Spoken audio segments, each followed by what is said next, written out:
Señor doctor Rodrigo Noguera Calderón, rector magnífico de la Universidad Sergio Arboleda. Señora senadora Tania Vega de Plazas. Señor coronel Luis Alfonso Plazas Vega, autor de este libro. Doctora Leila Viviana Cangrejo Aljure, editora y presidente de Cangrejo Editores. Honorables magistrados rescatados del Palacio de Justicia y presentes en el auditorio. Honorables senadores y representantes a la Cámara. Señores generales y almirantes. Distinguidos profesores universitarios. Señoras, señores. Manteniendo la democracia, maestro. Tal vez por el curso demoledor de los años o por nuestra ineptitud para comprender el drama vital que en últimas somos, no hemos sido conscientes de la magnitud de los hechos que se desencadenaron hacia la mitad del 6 de noviembre de 1985. Como no pasó lo que debió pasar según la lógica de los asaltantes, hemos resuelto ignorar esas horas trágicas y mandarlas al cuarto de San Alejo de nuestras vicisitudes y pesares. Una gran mesa en la mitad de la plaza de Bolívar, con sillas para el acomodo de los guerrilleros y los emisarios de Pablo Escobar, discutiendo el futuro de la patria con un presidente vencido, unos ministros desconcertados y un mando militar descompuesto, habría sido demasiado hasta para un país habituado a lo peor. Al fondo de la escena, 300 rehenes, los magistrados de las altas cortes, sus auxiliares, los visitantes ocasionales durmiendo todos en colchonetas transportadas para el caso y haciendo fila para la merienda supervisada, superaría la más desbocada imaginación García Marquiana. Al cabo de algún forcejeo, quedaría establecida la prohibición de la extradición a los Estados Unidos o a cualquier parte, con lo que los mafiosos se darían por satisfechos. Claro que pedirían además la inhibición de erradicar la coca y limitarían las operaciones militares en su contra. No habría sido suficiente, porque falta en el cuadro la ambición del M-19 y la de los demás grupos guerrilleros que llegarían en bandadas a discutir los grandes problemas del país: la inversión extranjera, la propiedad de la tierra, la composición del Congreso, el cambio de la Constitución Nacional por una que habría seguido a la de Cuba y se habría anticipado a la de Chávez en Venezuela. Para allá iban las cosas. Y allá llegarían si el presidente Betancourt no da la orden de rescatar el palacio, salvar los rehenes y devolverle a la nación su dignidad ultrajada, su libertad en ruinas. Queda para otra ocasión el grado de libertad con que el presidente dispuso lo que se cumplió enseguida. El único testigo fiable, Belisario Betancourt, no rendirá jamás esa declaración ante la historia. Muchas veces dijo que asumía plena la responsabilidad de la operación y nadie le creyó.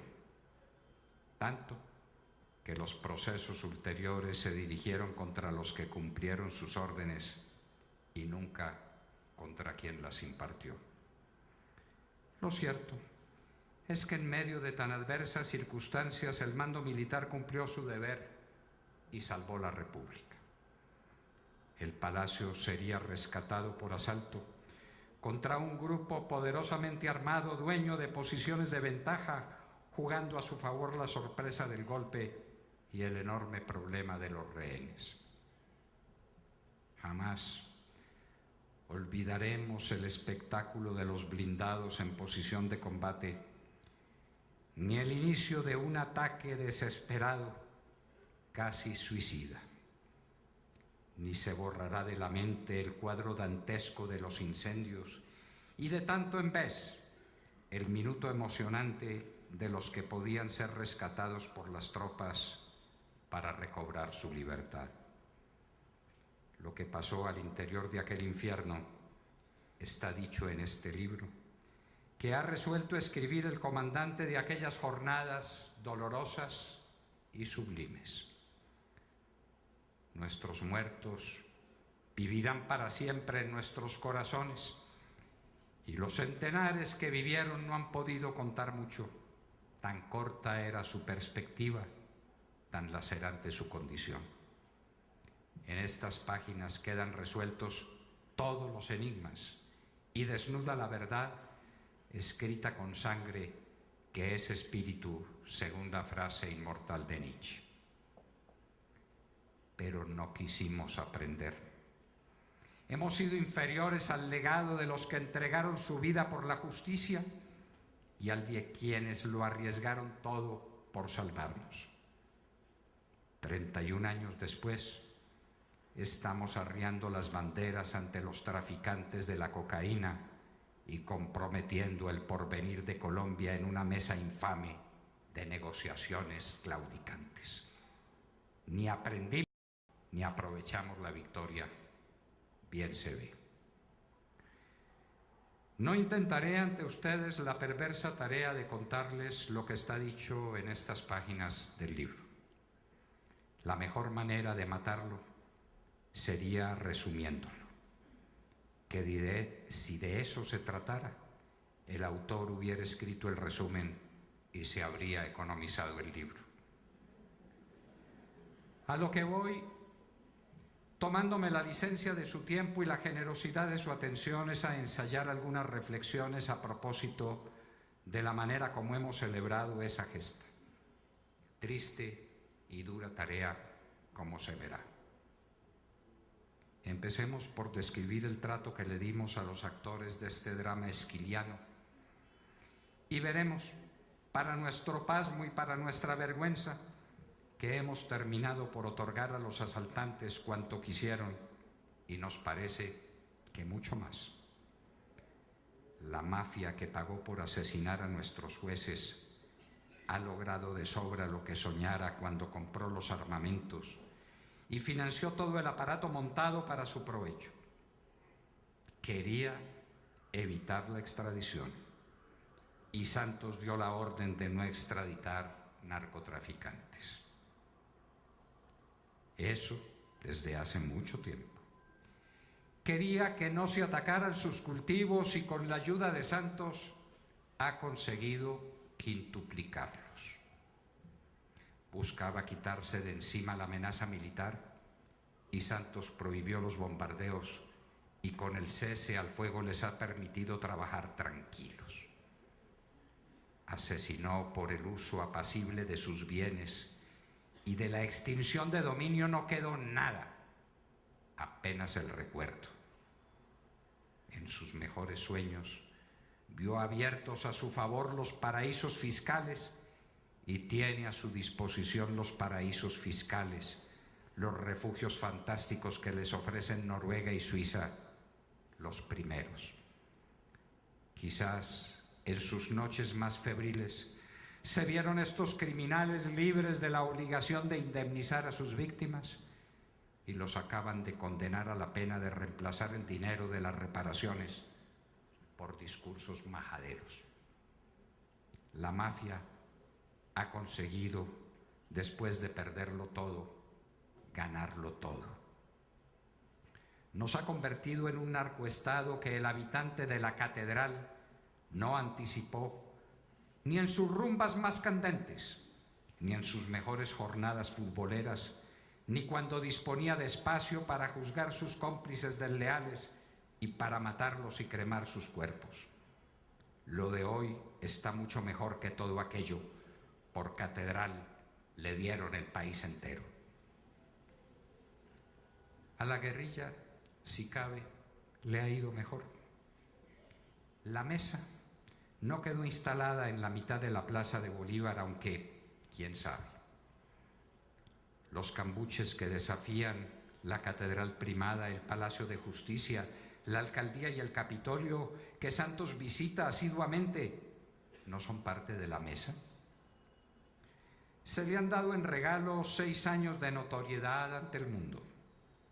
Ya ni la venerada reina Isabel sabe si esos hombres, los de La Habana, son buenos o malos.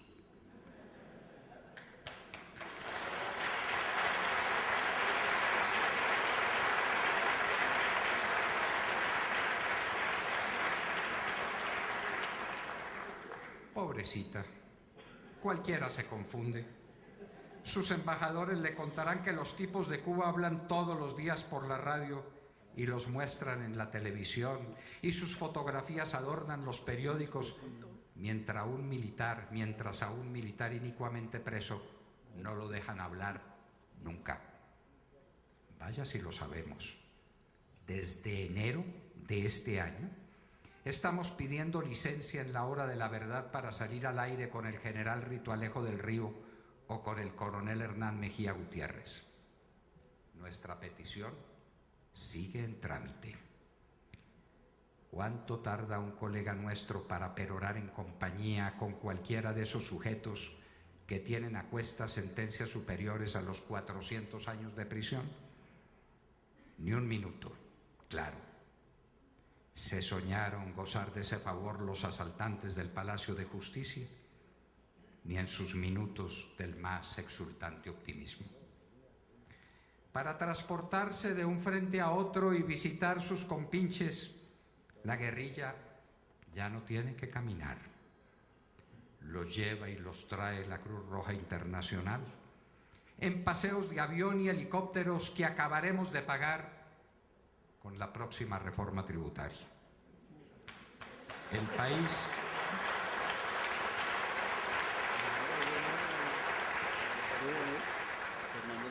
y el mundo están pendientes de lo que diga esa fuerza diabólica. Hasta el Centro Democrático reconoce y declara que el balón está en su campo.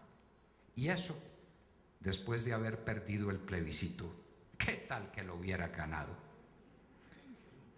Con la ayuda de sus pérfidos asesores, los Santiagos y Leivas de todos los pelambres, están instaurando el régimen marxista-leninista por el que siempre dijeron combatir.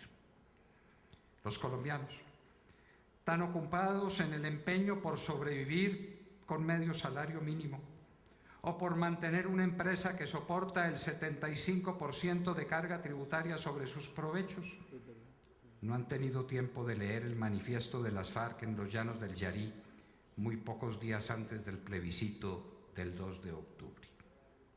Parte pleno de victoria y anuncio de la sociedad comunista de la que serán dueños. Fantásticamente enriquecidos, por supuesto, como cualquiera nomenclatura que en el mundo haya sido. Los asaltantes del Palacio de Justicia jamás creyeron que su golpe los llevara tan lejos. Lo que ha sucedido luego supera por mucho su imaginación y sus odios enfermos. Ahora, echemos una mirada a la suerte de los que nos salvaron en aquella ocasión memorable. El general Jesús Armando Arias Cabrales, director en jefe de aquella operación salvadora, estará preso para el resto de sus días. El coronel Hernán Mejía Gutiérrez, milagroso sobreviviente de las heridas sufridas al frente de sus hombres al interior del palacio, viene preso desde hace años y su caso habrá que medirlo con pronóstico reservado, como dicen los médicos cuando se les muere un paciente sin saber de qué. El coronel Luis Alfonso Plazas Vega, que nos regala este libro providencial, sufrió más de 8 años en la cárcel y terminó absuelto por la Corte Suprema de Justicia.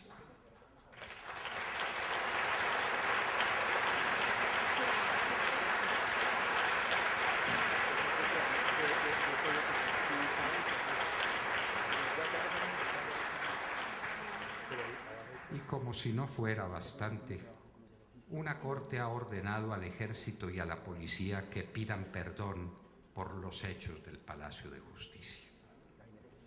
Sin que lo tengamos comprobado, nos dicen que el mando actual tiene listo el reclinatorio para que no se le pelen las rodillas hincadas en el piso.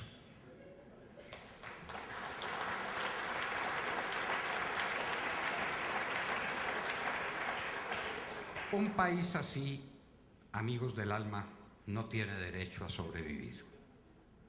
Un país que castiga el heroísmo por servirlo y premia a los delincuentes que lo matan, no es dueño de su destino y no puede esperar sino las horas más amargas. Es lo primero que se nos ocurre decir a propósito de esta obra magistral. Lo que hicieron los jueces. No podríamos pasar por alto otro tema capital de esta historia apasionante y terrible. Porque hemos dicho que 3 de los hombres que salvaron a Colombia de esta perversa alianza entre los narcos y los guerrilleros han pasado largos años en la cárcel. Todo parece un cuento macondiano en que se encuentran las realidades más amargas y las más extrañas ficciones. Pues vamos con ello. Después de que el país celebraba con pompa y unción religiosa el aniversario de este gran dolor y esta singular hazaña, aparecieron los procesos.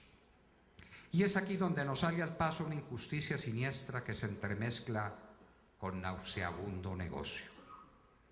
Y es que los colombianos aprendieron, y vaya si somos listos en aquello de aprender malas lecciones, que si a uno lo matan los bandidos, tiene que dolerse a solas de su dolor y su mala fortuna.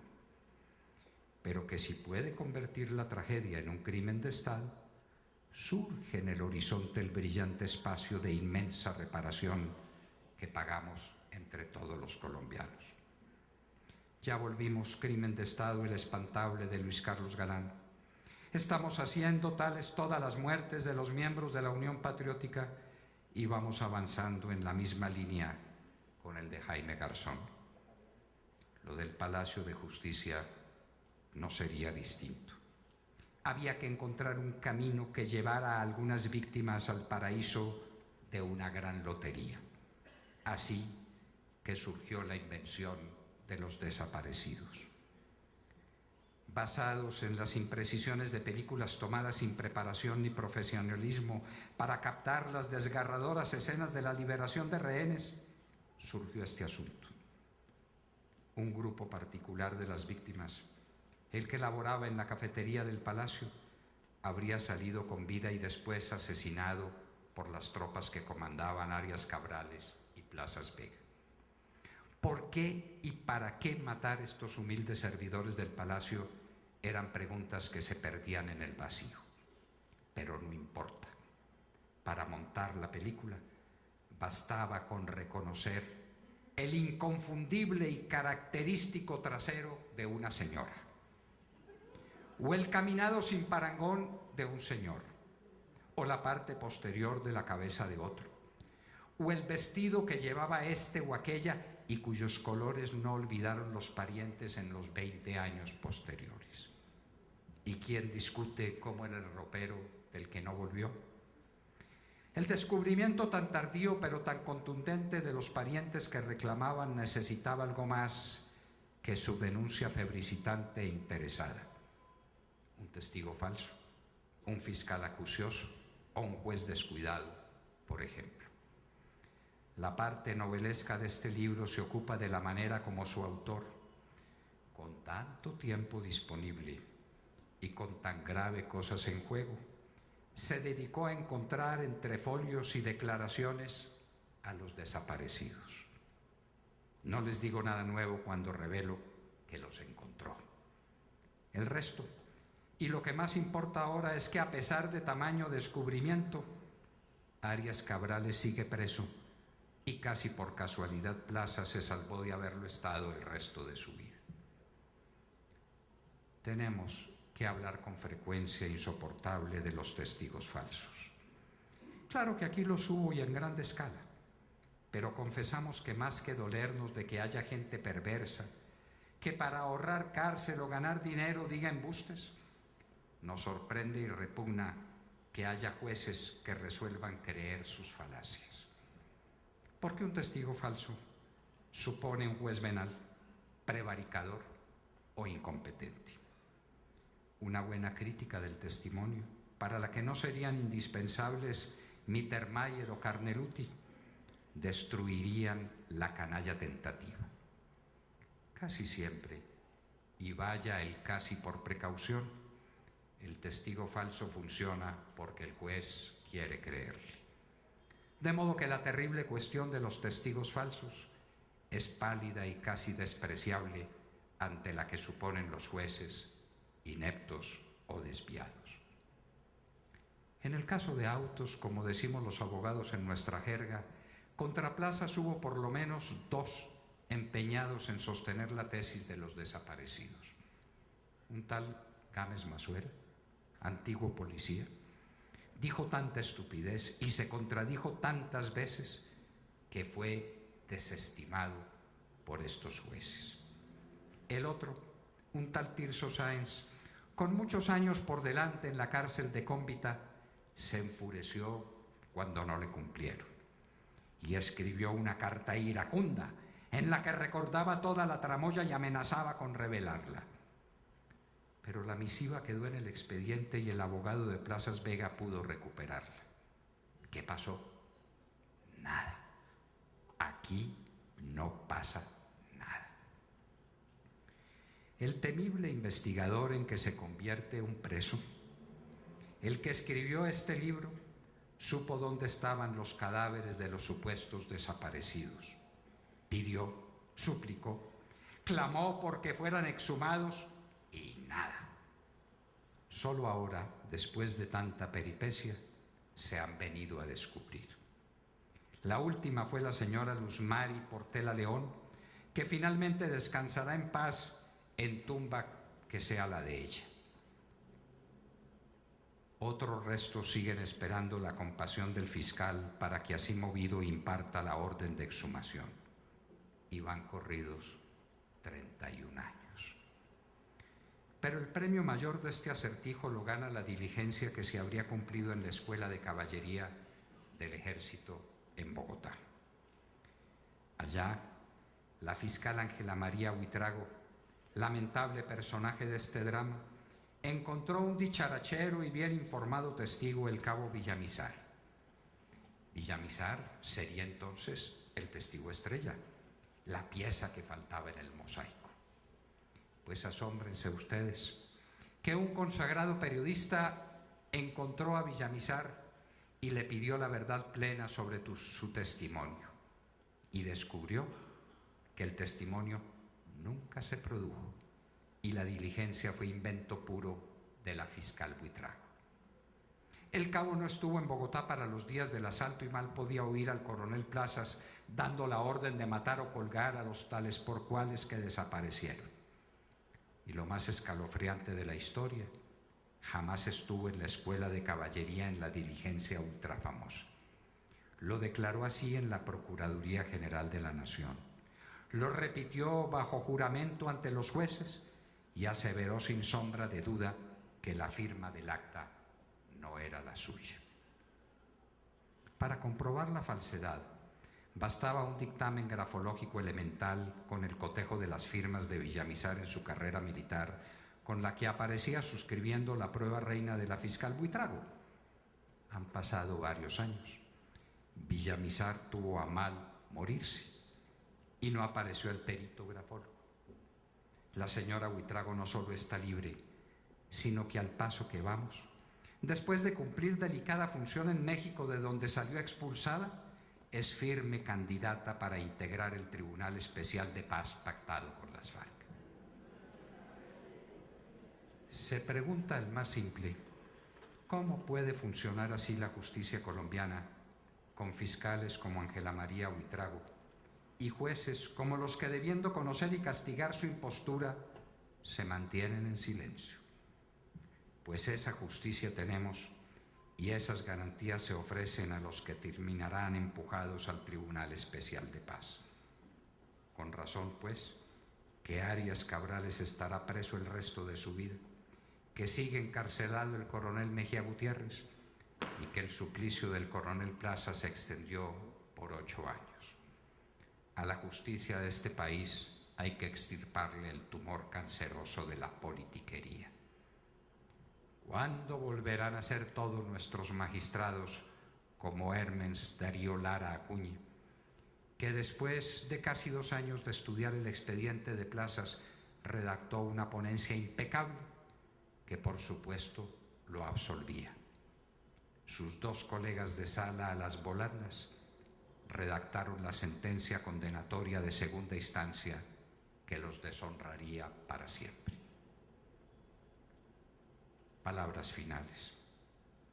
Después de esa tragedia que se convirtió en victoria y después de que la inagotable idiotez humana pudo convertir la más limpia victoria en lodazal de expedientes inicuos, estamos comprobando que no anduvo descaminado el que anunció el eterno retorno de las cosas y el error del viejo Heráclito cuando aseguró que nadie se bañaba 2 veces en las aguas del mismo río. 31 años después, la unión de narcotraficantes y guerrilleros con ínfulas de políticos anda más vibrante que nunca. Solo que ahora mafia y bandidos son una y la misma cosa. Por entonces, al menos, mostraban diferencias y distancias. Esa unidad maldita es hoy la más rica entidad delincuencial del mundo y la organización empresarial más productiva de América. Según últimas cuentas, Colombia lleva sobre su piel desgarrada más de 250.000 hectáreas sembradas de coca, quitándole al cálculo lo que quieran quitarle. El saldo en cocaína para exportar supera las 500 toneladas métricas. Y contrayendo el análisis a la economía parroquial, apenas de 5 millones de pesos el kilo de clorhidrato, vamos por los 25 billones de pesos de ingresos netos de los criminales por año. Ni un peso de extorsión, de secuestro, de productividad de sus bienes incalculables va inserto en el cálculo. Y no hablamos del otro negocio maldito, el de la extracción criminal del oro de nuestros ríos, que según los entendidos es bastante más productivo que el de la cocaína. Hace unas pocas semanas, Aval, el grupo financiero más grande y meritorio del país, anunciaba el reparto de un poco más de 600.000 millones de pesos para sus accionistas. Lo que significa, al fin de fines, que los mafiosos ganan solo en cocaína 40 veces al año lo que los dueños del mayor grupo financiero de Colombia. 40 veces. Ahora entendemos por qué en Colombia no sube el precio del dólar y por qué dijo con sobrada razón el prologuista de este libro, Alejandro Ordóñez Maldonado, que no había en La Habana un proceso de paz, sino el más grande lavado de dinero sucio de la historia universal.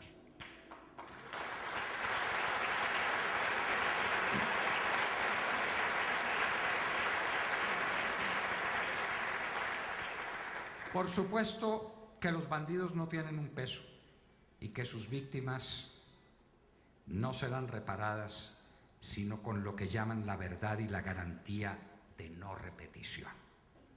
Como nos conformamos con poco, le mandamos a decir a los muertos que pueden descansar en paz porque otra vez no los van a matar. El ala política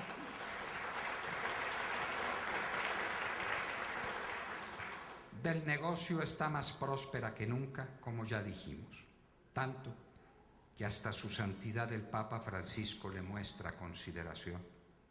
El presidente de los Estados Unidos manda delegados para que los oiga en su nombre y el de Colombia juega en el partido a un lado y otro de la cancha más en el de allá que en el de acá, para ser objetivos y sinceros.